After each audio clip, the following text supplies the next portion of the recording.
Welcome back to another episode of Broker's Blueprint. And if you're tuned in today, this is going to be all about if you're slinging deals in this market, buying, selling, or brokering deals, this episode's for you. I'm Martino alongside my co-host, Nick Giganti. Nick, this is such an important topic that we've been talking about for the last couple of weeks. Yep. We've been able to put under contract $4 million between the two of us in the last week. This uncertainty is opening up the market. What are you seeing? Yeah, I mean, I think what for us as brokers, and this applies to people that are looking to buy right now, wholesalers, investors, it's disruption. You know what I mean? It's. I always say it's what is the what makes people move the most? You know, what's the most influential thing that makes people move? It's typically pain or fear, right? And I think with what's happening right now with the tariffs, there's a lot of uncertainty, and cash is king. And there's a lot of people out there that they want to let go of their properties. And I think if you could focus in on the people that are in positions where they need to liquidate, or they feel like they don't need to hold on to a property that much, there's opportunities there. And I think with this volatility, it's really bringing out a lot more people than we've seen, probably in the last year or 2 years. I don't know if you could say the same thing. Absolutely. 2 years, I mean, statistically speaking, have been the slowest in real estate in the last 30 years, right? Back to 1992 or whatever. Yeah. This is in terms of transactions. Yeah. Volume obviously isn't bad because of all the inflation, right? Volume's still high, at least in terms of price per unit that we're selling. And in Philadelphia, I mean, the average commercial deal, it can really vary, but the neighborhoods that we're in, they're typically 500,000 or more. Yeah. And like I said, to put under 4 million in a week, it's like, all right, they're high price points, right? The one that you had was over 2, just over 2 maybe. No, over a development deal over $1 million. And then another development deal that was like a little over $500,000. Yep. But those are guys that, one, I'm not going to mention, semi-distressed situation. The other was just one of those types of buyers that bought it when the interest rates were lower. They're not people that develop as a profession, more on the side. And in this market, again, with the uncertainty, do they want to be tied to a development that might take a year to sell? Where, do they want to outlay this cash and make a very little return, if possibly lose money? Right. So it's like those are the types, and there was a lot of those buyers years ago, and a lot of them are still holding on to those properties. So it's like, why are you hanging on to the property? I always ask that, and you're very good with that too. It's like leading with the questions. Yes. When you're trying to buy a property, you want to lead with the questions. Why are you selling? What position are you in? How much do you owe on the property? How long have you owned it? Yep. Are you paying for a property manager? How do you feel with that property manager? Very little. I will say a very small fraction of property managers are good property managers. Amen. Yeah. You know what I mean? Yep. And the cost of the good ones has only risen because they know that. So it's like that's eating into their take home, Yeah. So you were selling in the market, let's just say 2014, 2016, maybe all the way until 2022. Yeah. Where pain obviously wasn't really necessarily the highest, but greed was, right? Yeah. So I think pain is right now the big thing, but greed back then was the one thing that people got in the habit of, if you will. So for a lot of property owners, let's just say that, they're not used to this new feeling that they have. And having a broker or a wholesaler kind of communicate effectively with you and navigate that pain with you in a way, like what you just said with those questions. Because sometimes you don't even know why you're feeling what you're feeling. I mean, as a property owner, you're like, things just aren't right. And then someone comes along like you, like me, and is asking these right questions and diagnosing correctly, almost like a doctor, with his check sheet. And when you have that kind of communication and that clarity, I think decisions are a lot easier to make, right? The Yeah. more information someone has, the better decision they can make. Correct. So for sellers first, because I want to jump into buyers. And once again, if you're a broker or buying any deals right now directly to sellers, whatever it may be, it is understanding and uncovering what is driving them right now. Are they like getting greedy? Are they trying to make aggressive plays? Are they trying to price it really high, right? Or are they like really feeling this market? Maybe lost money in another market, right? Stocks are a great example. Going down, was it 25% in that one day? Maybe people kind of that much. Not was that it much. 10% was maybe the highest in one day that it went down? No, not even that much either. But we're talking like, I think over the course of that week where we had a bunch of drops, it went down about 10%. Okay. Yeah. 10%. Yeah. So you lose 10% of $1 million maybe, or $2 million, whatever it is. And you have a warehouse that is worth like 500K or whatever. It's like, all right, I'm going to maybe liquidate this to kind of recover and once again, get more cash, because if this market does keep going down, people typically in the stocks want to buy more at the dip, right? Correct. Better position themselves, cross allocate it. So anyway, it's when you're talking to sellers, understanding like what is their obviously like their end goal. Is it like leaving a legacy for their family? Is it to kind of retire, get out of it? Do they have anyone to leave it to? So like to your point, like if I have a listing, which very fortunate to kind of work in the wintertime, very hard to get these listings for the spring. It is we're getting offers finally, right? Because a lot of buyers are like, all right, right, rates kind of came down, they went up, and when the rates came down, that opened up some buyers. Yeah, right? They were like, all right, I'm gonna get pre-approved, get my ducks in a row, talk to my financer, whatever it may be, and they started slinging some offers at us on the sell side. And the conversations I had that were really effective to get the $2 million under contract were obviously, are you happy? Like, could you be happy with this? Right? I'll fight for another couple tens of thousands, maybe depending on the deal size, or maybe a couple $100,000. But let's just say percentage wise, I'll fight for another 5% for you, right? Or like, but if we don't get that 5 to 10% more and on the counter, we don't know where we're going right now. I mean, as much as I'd love to be like, hey, there's a lot of statistics supporting, growth in the next like 2-3 weeks. There's no stats right now, because one day the news could come out and it could be worse. One day a piece of news could come out, it could get better. But if I could lock this up for you, this contract, just lock in the price. If the buyer could lock in their rate, would this be something you're able to live with? And it's not like a pressured sale. It's more of like just making them realize that there is no way of knowing.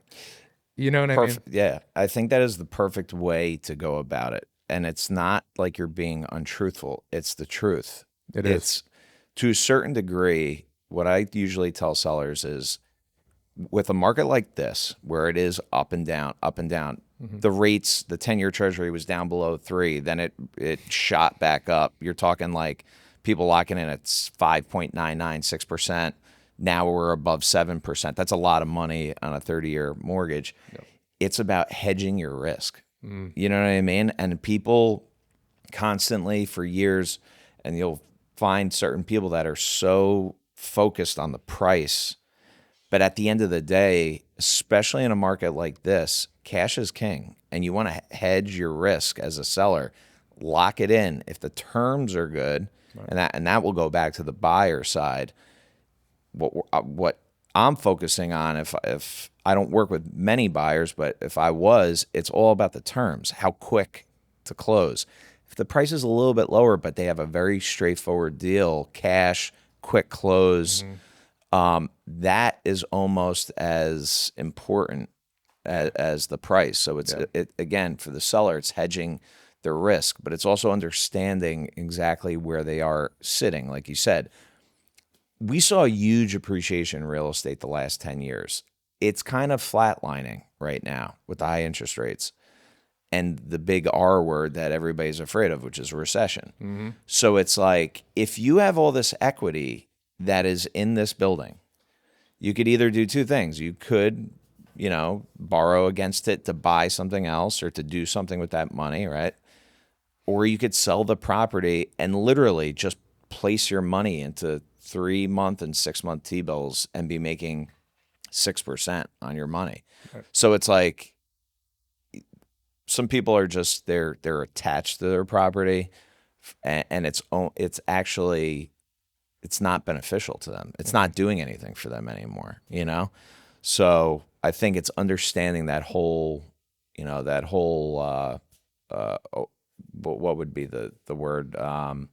Just like everything that seller is going through, what they owe on the property, how long they've owned it, what it's producing for them cash flow wise. Yeah, like the diagnostic of the situation. Correct. If you Yeah. can't diagnose it first, as a broker, there's really not much else you can do if the diagnosis is, all right, he actually is in a good position here by holding this. And that's And you'll be honest with them. Listen, exactly you're under rented. Maybe you should get your property rented. This is what the rates are. right. Like this is what you should be getting. Right. If you need help leasing it, be happy to help you lease it. Exactly. So it's kind of giving them, being that kind of solution based person where you're honest with them. You're not tied to the sale. And that's typically, people will appreciate that. Absolutely. And they respond so much better when there's options. Correct. It's never like, yeah, look, and I said Seller this- knows that, Exactly. Gone. Exactly. There's like, all right, property management's a good example. And then there's a lot of factors with the rental market, I think, that play into the decision as well that you need to bring up if you're a broker. So single family side, rents are softening in Philadelphia. I'm sure they're softening in other markets, right? When you have a lot of inventory that, at least in Philadelphia, hit the market, just to be more hyper local, because we know this area. I don't want to speak on Boston's behalf, New York's. But when you had all these units just come to the market, especially in hotter areas like Fishtown, Northern Liberties, your single family house is going to soften. Like that rent's not going to be shooting up like it was 3-4 years ago, maybe getting another 200 than you thought you would. Now you're actually getting 200 less than you thought you would, right? So I think demographic is another thing that we could dive into, right? So if you're a 30-year-old or a 40-year-old, you're like, all right, I could wait with my 4% interest rate, sub 4% interest rate, to see these rents kind of come back up in the next 5 to 10 years. There's some guys, most guys I'm talking to, and actually the $2 million I put under contract, every seller in those was, I believe, over 50. They're kind of at that point where, to your point, they've seen their appreciation. They've won. They've tripled their asset, their value in their asset. They might have just doubled it, but how much, to your point, how much more? We're plateauing. We're plateauing, and far do you it'll wanna go wait? up Right. again, but how long? How long are you willing to wait? Right. I talk to some people, I'll just wait it out.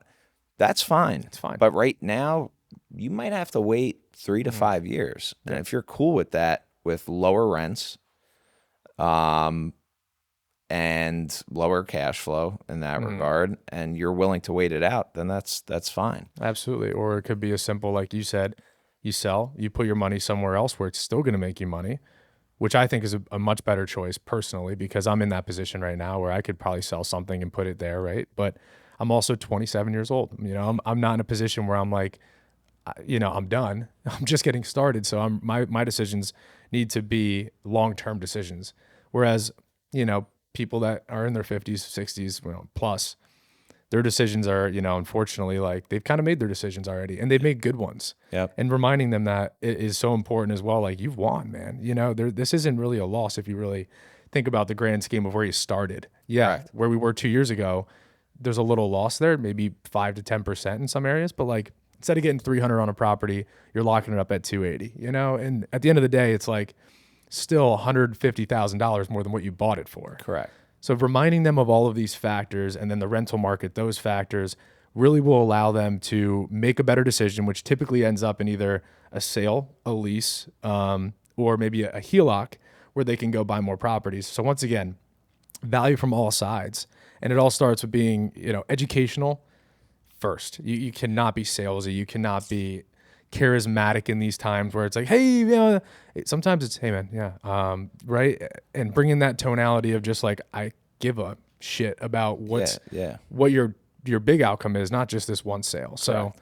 I think we're lucky in that regard to have clients that trust us with not just one asset, but all of their assets. Yeah. Yeah. Yeah, and I think that comes to being a professional, and being a specialist in what we do.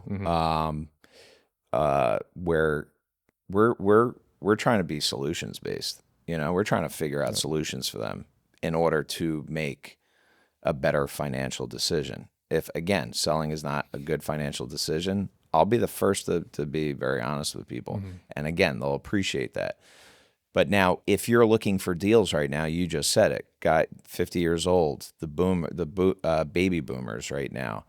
I would be looking for people that own properties for 10 years plus, you know? If you could buy marketing lists of older people, that would probably be a good place to start. You know, looking on public records, seeing how long people have owned it for, and creating your prospect list off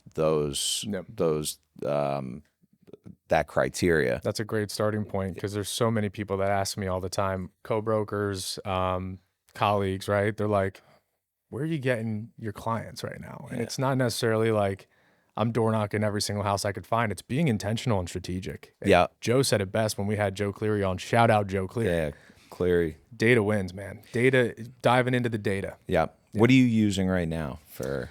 I love the MLS. I really keep it that simple, where I'm looking up properties on public record, typing in certain property types, depending on what my buyers are looking for. Yeah. Once again, being intentional, right? Like not just spraying and praying and calling people that, let's just say I'm calling vacant land, but I don't know a single developer, which isn't the case. You guys know who you are. I love my developer clients, right? So I intentionally look up what's going to serve the people that I'm working with right now. And if you don't have anyone right now, who do you know that has someone? I said that to Gabby, great agent, but she's a little lost right now. She's like, hey, I know you have some developer clients. Could I prospect for them? I'm like, they would be so happy if we had more agents looking for deals for them right now, because deals are scarce. Yeah. So that's your value sometimes, is not only who are you working with, but who do you know you can service, you know, in your office or just in your life right now. So wholesalers, brokers, anyone looking for opportunities. Yeah. It's about your network at the end of the day. Our net worth is our network. So it's like, you know, to be successful in real estate, whether you're an investor, a broker, a wholesaler, a lender, it's talking to as many people as possible. You know, how many times do you call me and I hit I'm on the phone, I'll call you back. It's amazing. If I could take a second to just talk about that, that's hilarious. Because it's like, it just shows when I call Nick, he's like a simple text back kind of guy, which I love that. It's never like, don't answer. It's like, hey, on the other line, give you a ring right back. And then I get a call that comes in, right? And then we're talking for 15, 20 minutes about a deal, or maybe buying or selling a deal. And then he calls me back in that 20-minute time frame. And then I'm like, Nick, I got to call you back. We'll go back and forth. What's the most you think it's ever happened where it's like, I've missed you? We've gone back and forth easy, like 5 times. Easy, right? It's like, call me. I 100% will pick up. Yeah. You know what I mean? I am blocking, and he comes in. Just call me. Exactly. Typically, I mean, it actually is always, I won't even say it's always relevant, I think, to either one of us in some degree. It's like, hey, I have this, either a simple question about use and occupancy on a warehouse that's under contract. This is more recent. Yeah. Or it's, hey, I have a buyer looking for X, Y, and I saw you had that. It's never like, I'm just calling to shoot the shit. Yeah. Sometimes it ends up being that, but like, no, it's, it's business at the end of the day. I mean, if we're going to shoot the shit, it'll be on the golf course. Always, and we're even here. But now we're actually being more intentional with what we're providing to the viewers. And I think even that's, it's more fun for both of us, which surround yourself with people who are doing what you want to be doing, that are, forcing you out of your comfort zone maybe a little bit. Like, it's easy to talk about this, that, but then you start to realize after 4 years we've known each other, like, wow, we're having more fun doing what we're doing on the business side of things. So, and like you said, a good round of golf just to fucking, decompress and just shoot the shit there is needed. Time block for that. If you're a broker, if you're a wholesaler and you're making, I mean, like you just said, it's all about conversation. So we're trying to have probably, I mean, I'm curious what you have right now, but it actually went from the amount of conversations, right? Because it would probably be like 4 to 10 minutes, like 3 maybe on the low end that I'd have a conversation last year or 2 years ago when the market was very fast. But now it's more of a methodical 30-minute call I'm having per conversation. 30 minutes you have? It's crazy. I know you said you had one the other day with that one guy. I think he was a warehouse guy. Yeah. But like, it's like not even, I mean, we were just talking about it, right? Diagnosing problems. That's not going to happen in 3 minutes sometimes. It's not going to happen in 10 minutes in this market. To understand the full picture, I think for me, and I'm looking to speed this up, but it's taking 30 minutes for me per call right now. So let's just say my amount of calls used to be 50 conversations a day, which I think is pretty good. I mean, if you can do 50, that's scary. Oh, right. No, that's really good. Yeah, that's where you want to be. I mean, if you have, you already have clients you're looking for, you should be talking like maybe 50. If you have no clients and you're looking for clients, it could be 100 or 75. But now it's down to like, I probably have 15 really good calls a day. Yeah. Like, I would say that's Yeah. that's where you want to be at. Similar on your end? Yeah, Like about 20? 15, 20.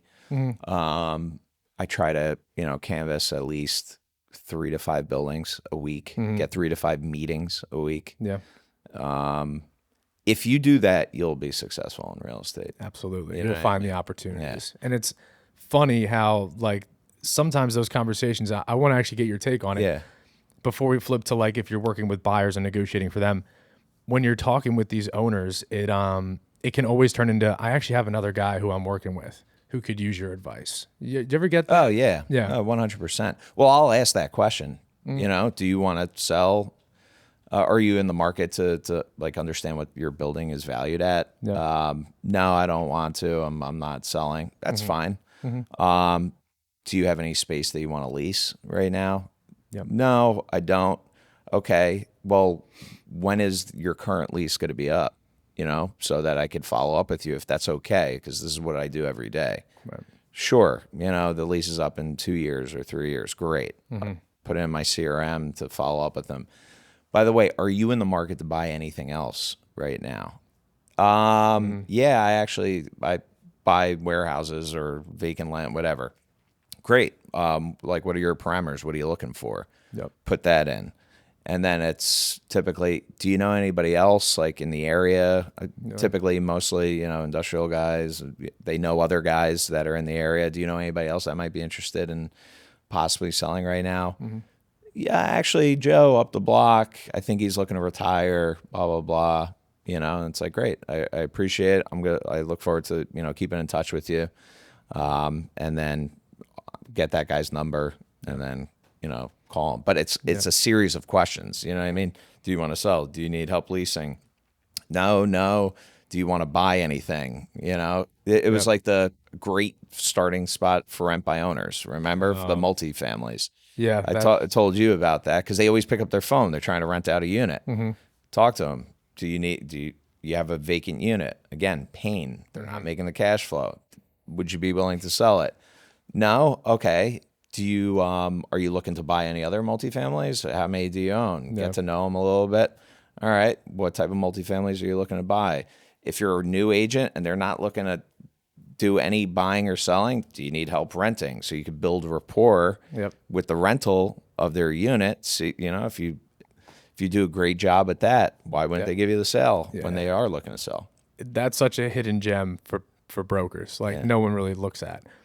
And it's great because it's longevity, right? Like that landlord becomes a seller, right? That tenant that you help move in becomes a buyer. So you're building these kind of like almost a ripple effect out of that. And it all starts from asking the right questions. And I want to just touch on this because the way you're hearing Nick talk right now is exactly how he sounds on the phone. Like the tonality, the genuine, right? It's never like, dude, if this is vacant for 2 months, like, are you really going to be able to do that? And with a high note at the end, right? Yeah. Or, hey, if you like just, kind of sat this on the market for another 2 months and didn't get anyone to fill the unit, like, is that, like, do you have it paid off? Yeah. Are you okay with that? Is your monthly payments high? Taxes are good, right? Like, actually, I'm losing about $1,000 a month every month I don't rent this out. $1,000 a month. Wow.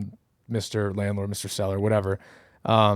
Look, if we could provide a service and get this leased out in half the time, that could save you $1,000 on the back end. Would that be of value to you? And it sure is, right? Yeah. But it's asking those questions with a certain kind of just tonality, energy, tonality, whatever you want to call it, and confidence, certainty that you can do the job, right? Correct. If we do it here, if we price it here, I'm very certain we can get something. And based on the statistics, backing things up with stats, which is something you're so good at and that I've learned. Yeah. Based on the stats, if we price it here, it'll probably rent within 2 to 3 weeks. Yep. That's going to cut your time in half, less than half, put more money in your pocket. And obviously you're going to get first, last, and security. That's going to really help you kind of soften whatever kind of cash you need right now or help you with that. So that's just one side. Always lead with actual factual data. Yeah. Because then it's not you just being a salesperson. Like, I really think you should, right. Average time on market is 38 days, and it's, within about 5% of ask price. Yeah. You are expired before because you were listed at 20% above what you should have been or whatever. Right. These comps. Right. But if you hit people with actual factual data, then it's like, wow, this guy, Exactly. he's just passing on the information to me Yeah. for me to make the decision. Exactly. And that information is not cheap. Like the information that we pay for every month, the data that we kind of like, the sources, the websites that we purchase quarterly, like it's a couple grand. It's not like everyone can just go on Zillow and get the most accurate, up-to-date information. A broker's actually going to have access to the right data. And if you're asking the right questions, you know what to look for. Yeah. Now to flip it to buyers. Yeah. If someone, like you just said, you ask those questions, those series of questions of, you want to sell this? Are you looking to lease out the space? Are you actually looking to maybe buy some more stuff? And they say yes. What are your next steps? How do you advise them on the buy side in this market to negotiate a deal that might be on market for a while, a deal that might be off market? How do you create interest and how do you create certainty on the buy side in an uncertain time with, interest rates fluctuating? Maybe they're cash buyers, prices are fluctuating now. What is your recommendations on that side of things to negotiate and effectively get the best value? Yeah. So typically it's with buyers, it's what's their end goal? Are they a user? Let's go like investment. Yeah. Because that's I typically what I like. Yeah. Most people probably. Yeah. resonate So with that. it's what is your end goal? Are you buying like a rental for a certain cap rate? So what's the cap rate that you want?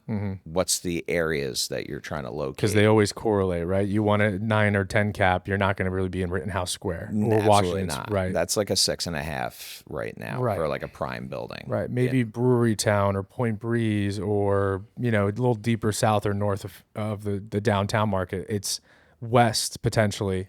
And then once again, you can advise them on the stats that Yeah, traditionally on the CoStar sites or the Crexy sites, this area is going to have the returns that you're looking for. Have you ever been in this area before? Do you have any properties in this area? Sometimes, we do. Sometimes no. And you really need to hold their hand and guide them through those areas. Correct. Yeah. So some people are more or less risk adverse. They're willing to get a lower return on their investment to be in a better area. Some people are more risk adverse and they will go into these tertiary areas to get a higher. Yeah.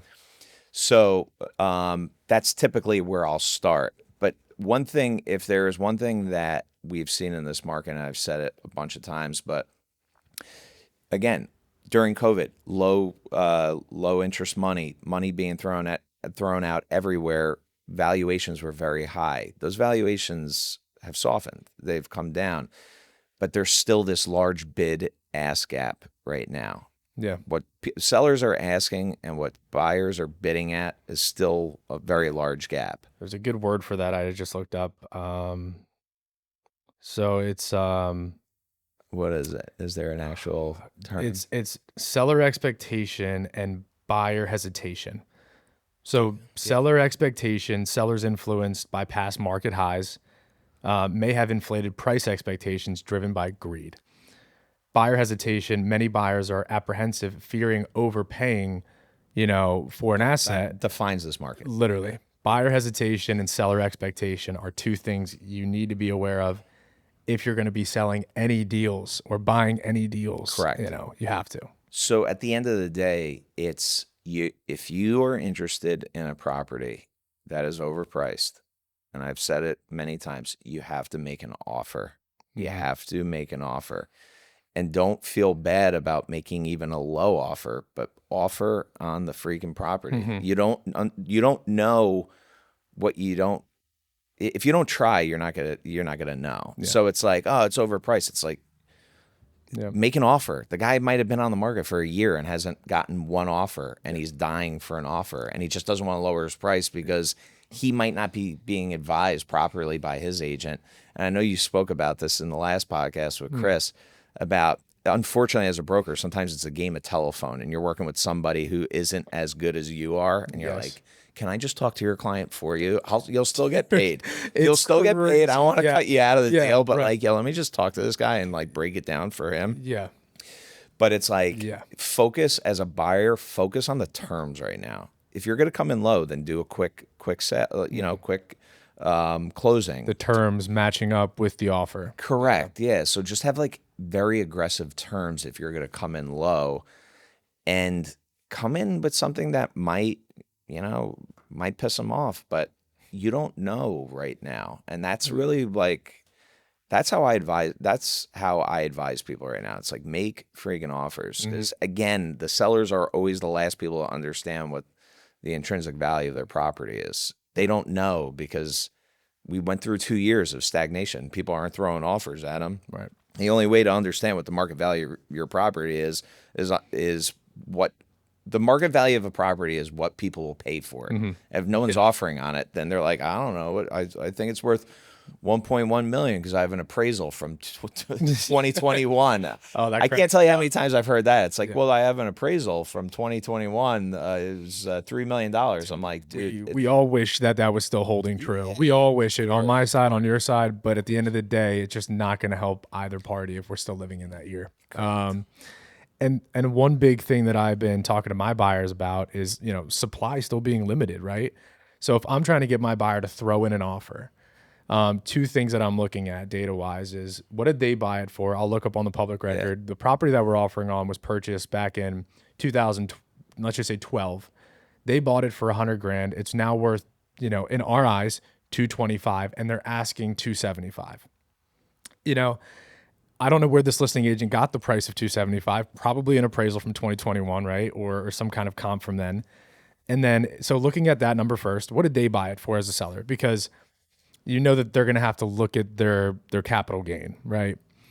And then the second thing is like, all right, is there other homes or is there other, warehouses? Are there other pieces of land out there that we could potentially like say, this is another investment for us? And typically the answer is no. There's no other supply out there. Everyone's locked into a sub-4 interest rate, renting out their property, maybe even just breaking even or losing $100 or $200. I know that's personally the position that I'll be in when I go to rent my property out.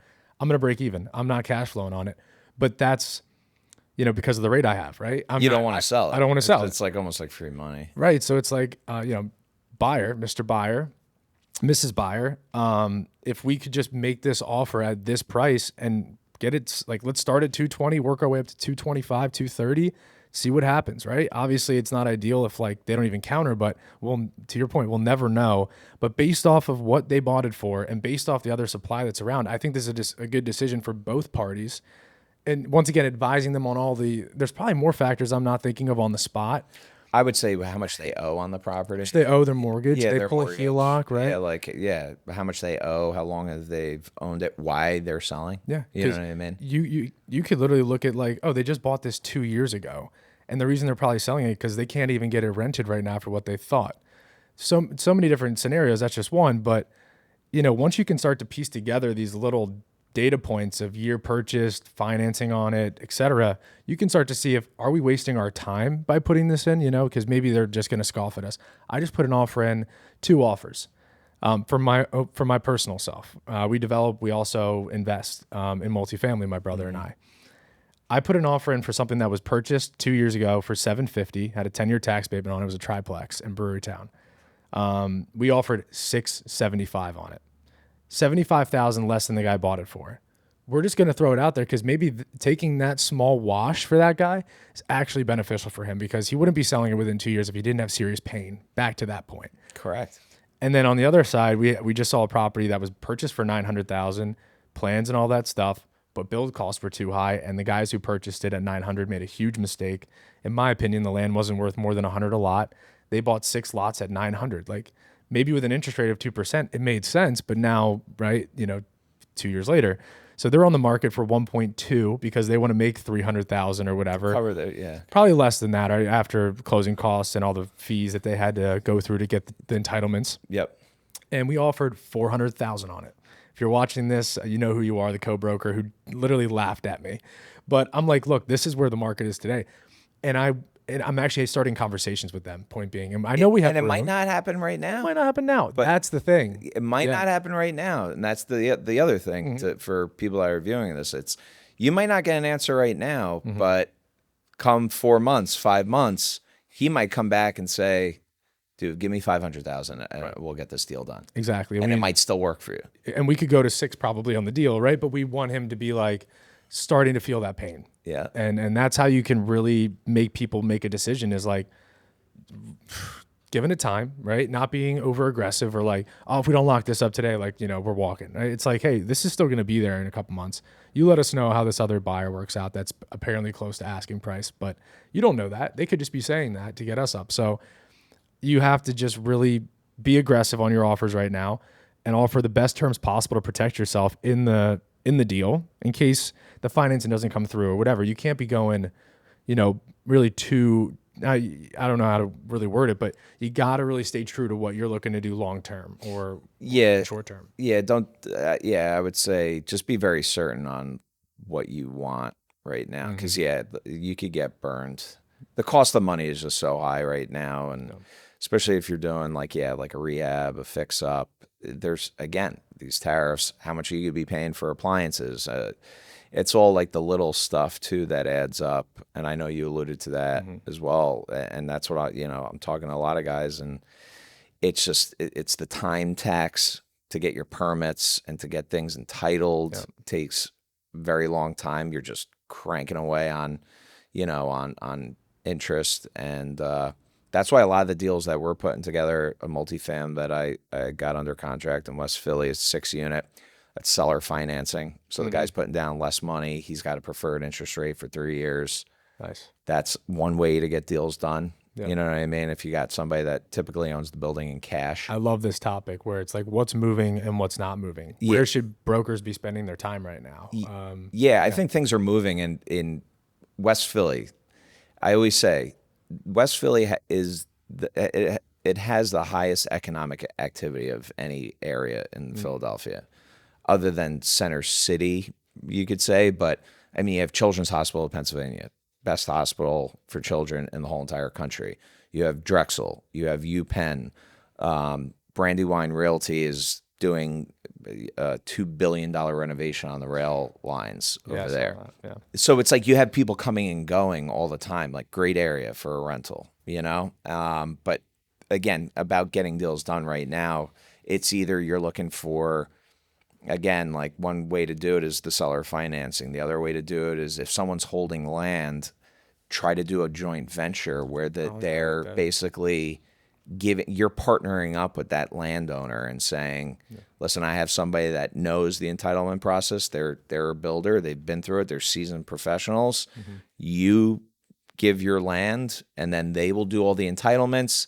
They'll get the construction loan and guarantee the construction loan. That won't be on you. They'll build it.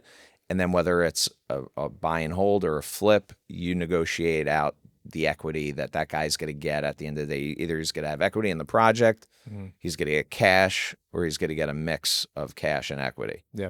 But I have somebody that has 12 acres out in Delaware County right now that we're looking for somebody right now. And he's just, find me somebody to just do this all for me. He's got the land. He's got the land. Okay. Just find somebody to do all this for me so that I could just make money off the land that I have. It's a benefit to him, and then it's a benefit to the builder because they're not shelling out all this cash that they're going to have to sit on, or negotiate a deal with somebody and be like, listen, I'll buy the property in 18 months when this is all done. And a lot of times those deals happen, but yeah, I have 2 guys that actually are willing to do that right now. We should have a conversation off air, but one is an affordable housing builder, and he gets a lot of subsidy money, which is great. And it's great for sellers too, because he can offer them $50,000 hard after the due diligence period. So that deposit's non-refundable. So for example, piece of land, 12 acres in media, just while we're on that topic, if he came to that seller or that landowner and said, look, I'll get everything done, you can actually, this is another cool thing about what he does with affordable housing, is you can do a land lease with him where he just basically pays you for the next 75 years, I think is the term. So your family's going to get paid after you're gone. They pay you a very generous rate for just the land for them to build their communities on, and then they build to rent, obviously. So they're making their cash flow. The landlord's making their cash flow. Yeah. And with government money helping out right now with the affordability, or the supply issue, I should say, because they tie hand in hand, right? Less supply, less affordable. It's just providing solutions for the seller or the landowner. It's providing solutions for people that need, government housing right now. And it's great for this developer because he's like, I'm able to lock up deals for more than typically you think I'd be able to. And yeah, why am I waiting 18 months? Oh, you're going to get 50,000 every 3 months from us in the in the interim while we're taking the time to get the entitlements to get the government It's subsidies. interesting. It Yeah. is. And then there's other guys who do it just traditionally where it's like, we'll start building pretty much within 6 months, but there's no guarantee of the 50,000. So I can connect those landowners with two different types of buyers depending on their appetite. And once again, having more information and more options for these people. Good people too, typically. I'm sure that guy's a good guy. He just he wants the best deal for himself. He just he's not a builder. He's a business owner. He's just not a builder. So again, I think to sum it up in this market, it's like be aggressive with your offers and be solutions based at the end of the day. It's you got to sometimes think outside the box. Building rapport with people is very important. Making sure that like they know that you have their best interest in mind, I think is like tantamount. You know what I mean? So Again, essential. to being a professional. It's like no matter if you're a wholesaler, investor, whatever, I think ultimately you want to strive to be a professional, and people see that and they are attracted to that, and they want to do business with professionals. They want to make sure that their asset that may be worth millions and millions of dollars is in very good hands, when you're going through the sales process, because there's so many hiccups in a sales process. Yeah. And when you found the right people, what I've found is they want to see you succeed just as much as them. That's why I always liked working with investors. Yeah. The better you do your job, they're making money. It's such a great symbiotic relationship. Yep. You're both making money. You're both helping each other out. And it's like, it goes hand in hand. And a lot of my clients have been clients for years and years because I've always looked out for them. I've always been honest with them. I can't tell you how many deals that I've lost because I was honest. Yeah. This isn't a good deal, you know, and this is why it's not. And they fucking love that. Yeah. They want to hear that. I've talked people out of doing deals because I know it wasn't a good deal. Yeah. And it's integrity at the end of the day that you have, and we all need to have in this market. If you're someone who is just looking for a quick buck, it's just, you're not going to find it out here. We need less of those people. We do. And honestly, this has been a great time weeding a lot of them out. Yeah, you're right. It's been so positive. There's always a bright side. I mean, like so many brokers you hear, oh, this is tough. I'm probably going to get a W-2 job, right? It's music. It sounds so shitty, and I've said this on other shows I've been on, but it's like, it's music to my ears because, and I think it was on Bricks and Risks, shout out Tim and Sean. Yeah. Like I even said, like 90% of agents just don't know what they're doing because it's all about the money to them. I am so relationship focused. You can ask any of my clients. I'll put them in the comments below. You can call them up. And like, seriously, they'll say like, yeah, he's truly taken his time with this. He's maybe sacrificed short-term for a long-term gain, right? Maybe not said yes to the deal or brokered that deal because he knew that we're going to buy 20 more units with him, right? Or we're going to sell all of our portfolio with him because we told him, or I told him not to take that offer, right? There's too many contingencies in this for you to, there's so many scenarios running through my head as I say that. So I kind of get lost in wanting to say like, yeah, this one warehouse guy took a deal that was great price, but now he's knocked down to, 20% less than what I thought it was worth because they're asking for all of these repairs and this, that, the roof's $100,000, man. Like, come on, you should have just listed it as is at the price that we suggested, right? Yeah. And now he's calling me back, right? And this is 6 months later. Phil Masano, guy we had on, Marco DeGabriel, guy we had on, big influences in that because I did always think real estate should be kind of quick, right? It's such a long game. Every offer you put out, have a long, kind of a long close in your mind. Like it should not be a get rich quick game on the buyer side or the investor side, the broker side of things. So it's cool being in business with people like you. Very grateful for that. Thank you. Same for you. So, thank you. It's contagious and it helps us all do a better job for our clients. It's pretty special. Absolutely. Yeah. Anything else on the negotiation side that we missed? Because I feel like that covers a lot. I mean, we could talk. We could talk more, but I think that's a good tidbit there to kind of give people like a little overview of in the market that we're in right now, kind of some steps to get some deals done. Yeah. And we'll release this. We're doing 2 episodes a week now. If you guys haven't noticed, we'll release this to keep you more up to date, but we have some great backlog episodes with some amazing just entrepreneurs that I'm so excited that we got those interviews in. Yeah. So we're going to start just releasing this to keep you more informed. just currently up to date, because things, as you guys all know, it can change in a day with one man saying one statement. We all know who that man is, and we all know the statements he's capable of making that can affect and make ripple waves across the world, not just in our world here in Philadelphia. And we're going to do our best to give you that value every single week. If you're negotiating, if you're brokering, whatever it is, use these tactics, uncover pain, understand where their pain points are. Don't just assume, ask the right questions and diagnose the problem. And come with value. Come with value. Yep. All types of value, well-rounded value. Yep, exactly. And you'll build a really good book of business. You'll build a really good portfolio in the interim. And if you ever want to reach out to Nick or I, where's the Instagram? Yeah, Hunters CRE. You could reach out to me, your Instagram. Yep. Reach out. Be happy to help. Yep. Guys, thank you again for tuning in, and we'll see you next week.